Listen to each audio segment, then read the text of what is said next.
안녕하세요. 저는 올해 73이 된 이명자입니다. 제 나이에 새로운 일을 시작한다는 게 쉽지 않았지만 지금은 준이네 할머니 국수라는 작은 포장마차를 운영하며 제 인생의 두 번째 봄을 맞이하고 있습니다. 제 이야기는 35살 때인 1987년으로 거슬러 올라갑니다. 그해 봄 저는 26살에 우체국에 근무하던 남편 김철수와 결혼했습니다. 남편은 공무원이었고 우리는 시골 우체국 관사에서 생활을 시작했습니다. 처음 살았던 곳은 충청남도의 작은 마을이었어요. 관사는 비록 좁았지만 앞마당에 작은 텃밭이 있어 고추와 상추를 키우며 신혼생활을 즐겼습니다. 결혼 후 1년이 채 지나지 않아 남편이 전라북도의 다른 우체국으로 발령을 받았고 저희는 짐을 싸서 새로운 마을로 이사했습니다. 이렇게 남편의 발령에 따라 전국 구석구석을 돌아다니는 생활이 시작되었습니다. 경상도, 강원도, 충청도, 전라도. 47년의 결혼 생활 동안 저희는 9개 마을에서 살았어요. 한 곳에 오래 머물지 못하고 이삿짐을 꾸리기 바쁜 나날이었습니다.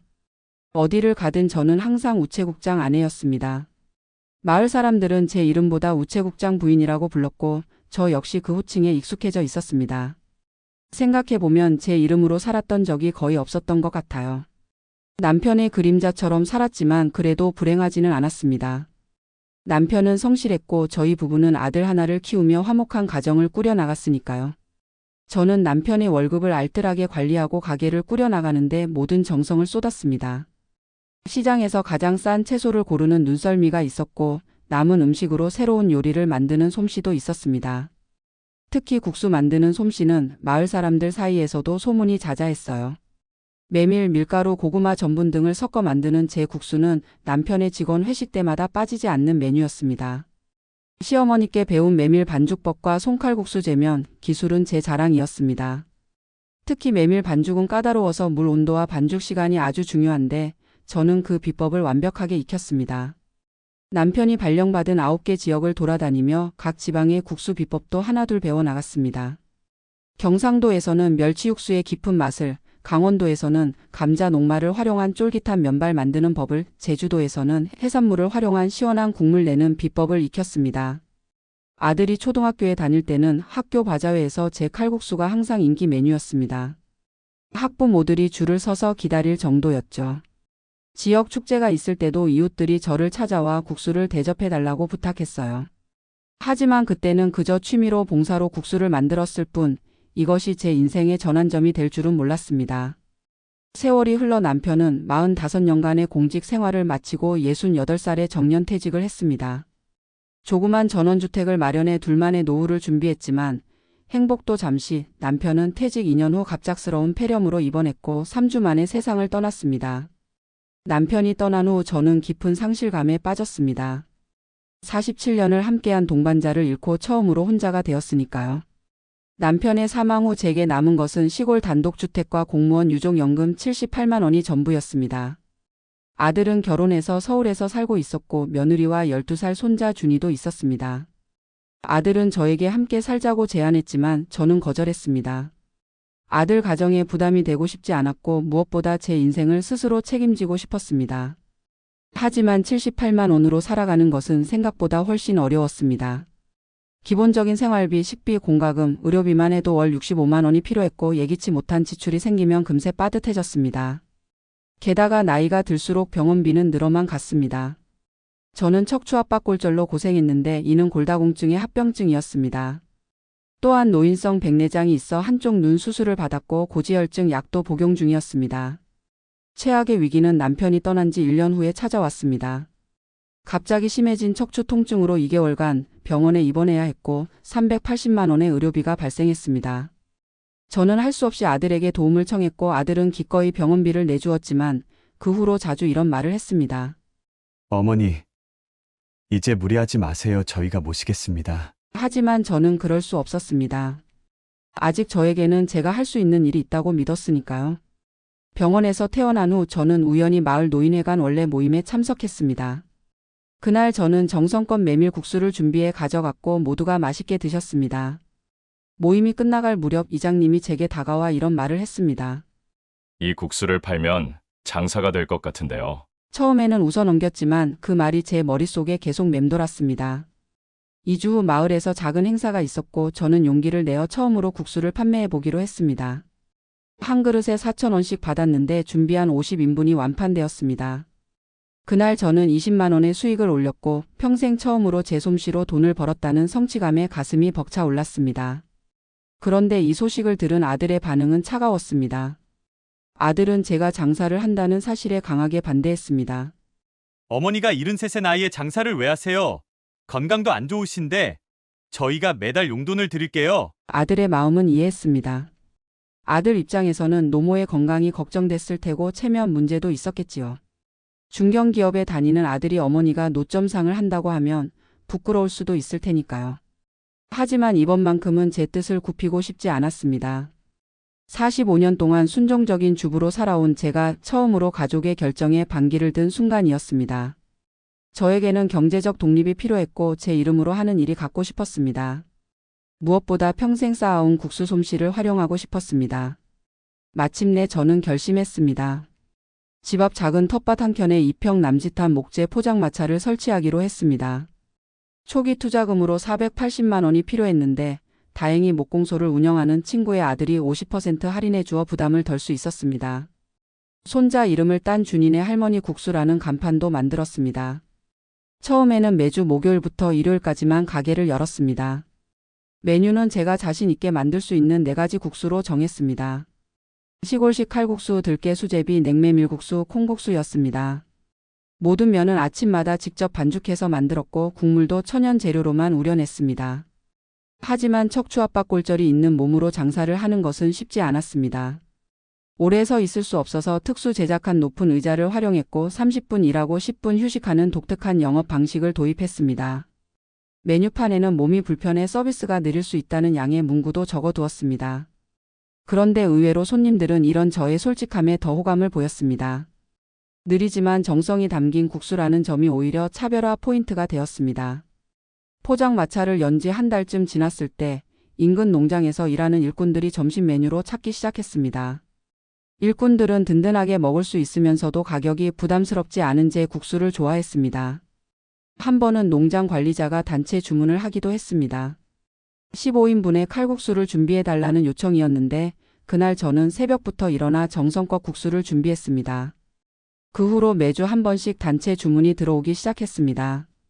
이 무렵 지역 소식지에 73세에 시작한 국수장인이라는 제목으로 저에 관한 기사가 실렸습니다. 기자는 저의 이야기에 감동받았다며 노년의 새로운 도전을 하는 모습이 많은 사람들에게 희망을 준다고 했습니다. 그 기사 덕분인지 주말에는 관광객들도 찾아오기 시작했습니다. 처음에는 하루에 15그릇 정도 팔았는데 2개월 후에는 하루 평균 35그릇까지 판매량이 늘었습니다. 월 평균 손님은 450명, 월 매출은 350만 원, 순수익은 230만 원 정도였습니다. 유족연금 78만 원과 합쳐 월 308만 원의 수입이 생겼습니다. 이제 저는 더 이상 아들에게 경제적 도움을 청하지 않아도 되었습니다. 병원비와 약값도 스스로 해결할 수 있게 되었고 손자에게 용돈도 줄 수 있게 되었습니다. 이 모든 것이 제 인생에서는 큰 변화였습니다. 의사의 반대에도 불구하고 시작한 국수 장사였지만 오히려 제 건강은 나아졌습니다. 규칙적인 활동으로 척추 주변 근육이 강화되었고 매일 아침 반죽하는 과정이 최고의 재활 운동이 되었습니다. 골다공증 약에만 의존하던 생활에서 벗어나 능동적인 치료 방법을 찾게 된 것입니다. 처음에는 강하게 반대했던 아들도 변화했습니다. 어느 날 아들이 손자와 함께 가게를 찾아왔는데 제가 일하는 모습을 보더니 눈시울을 붉혔습니다. 그 후로 아들은 주말마다 손자와 함께 가게 일손을 돕기 시작했습니다. 며느리도 자신의 특별 비법이 담긴 시골 비빔국수 레시피를 제안했고 이 메뉴는 금세 인기 메뉴가 되었습니다. 아들은 이런 말을 했습니다.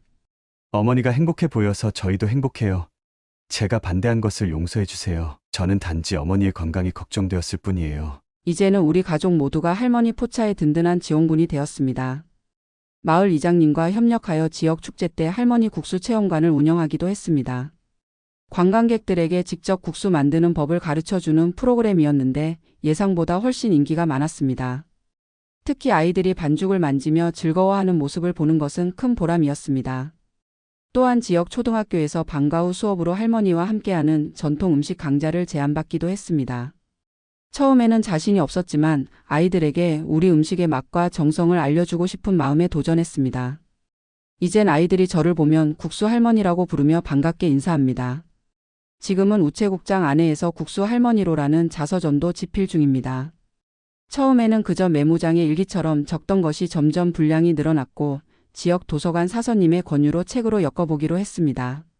제 이야기가 비슷한 처지에 있는 분들께 작은 용기가 되길 바라는 마음입니다. 저는 이제 자신 있게 말할 수 있습니다. 내 인생 후반전은 지금부터예요. 100세까지 국수 만들 겁니다. 무엇보다 중요한 건 이제는 우체국장 아내가 아닌 국수장인 임영자로 불린다는 점입니다. 제 이름으로 제 솜씨로 인정받는 기쁨이 얼마나 큰지 모릅니다. 지난 봄에는 특별한 일이 있었습니다. 텔레비전 프로그램에서 저의 이야기를 취재하러 왔습니다. 촬영 전날 저는 밤새 잠을 이루지 못했습니다. 카메라 앞에 선다는 것이 너무 긴장되었기 때문입니다. 하지만 취재진은 자연스러운 제 모습을 담고 싶다며 평소처럼 국수를 만들고 손님을 대하는 모습만 보여달라고 했습니다. 방송이 나간 후에는 전국 각지에서 손님들이 찾아왔습니다. 멀리 부산에서도 버스를 타고 찾아온 손님이 있었습니다. 그분은 비슷한 상황에서 용기를 내지 못하고 있었는데 저의 이야기를 보고 희망을 얻었다고 했습니다. 그런 말을 들을 때마다 제가 옳은 선택을 했다는 확신이 듭니다. 사실 척추 통증이 심할 때면 그만두고 싶다는 생각이 들기도 합니다. 하지만 국수를 먹고 맛있다며 환하게 웃는 손님들의 얼굴을 보면 모든 피로가 사라집니다. 특히 어린 아이들이 제 국수를 맛있게 먹는 모습을 볼 때면 손자 준이가 생각나 더욱 정성을 다하게 됩니다. 얼마 전에는 제 국수를 좋아하는 단골 손님이 특별한 제안을 했습니다. 저의 국수 레시피를 책으로 출판해 보자는 것이었습니다. 그분은 출판사에서 일하는데 요즘 전통 음식에 대한 관심이 높아지고 있다고 했습니다. 아직 결정하지는 않았지만 제 인생의 비법이 담긴 국수 레시피가 책으로 나온다면 그것도 의미 있는 일이 될 것 같습니다. 지금 생각해보면 남편과의 이별이 제 인생의 전환점이 되었습니다. 물론 남편을 잃은 슬픔은 이루 말할 수 없었지만 그 아픔이 없었다면 저는 지금도 그저 누군가의 아내, 누군가의 어머니로만 살고 있었을지도 모릅니다. 역설적이게도 가장 큰 상실이 제게 새로운 시작을 선물했습니다. 요즘은 가게 운영 시간을 조금 줄이고 대신 새로운 메뉴 개발에 시간을 투자하고 있습니다. 최근에는 건강에 좋은 곤드레 국수와 도토리 국수를 메뉴에 추가했습니다. 손님들의 반응도 좋고 저 역시 새로운 도전을 즐기고 있습니다. 제 이야기가 여러분에게 작은 위로와 용기가 되길 바랍니다. 나이는 숫자에 불과하며 언제든 새로운 시작은 가능합니다. 저처럼 평범한 전업주부였던 사람도 73세 포장마차를 열어 제2의 인생을 시작할 수 있었습니다. 여러분도 각자의 자리에서 용기를 내어 도전하시길 바랍니다. 행복은 결국 스스로 만들어가는 것이니까요. 이상 준인의 할머니 국수를 운영하는 임영자의 이야기였습니다. 감사합니다.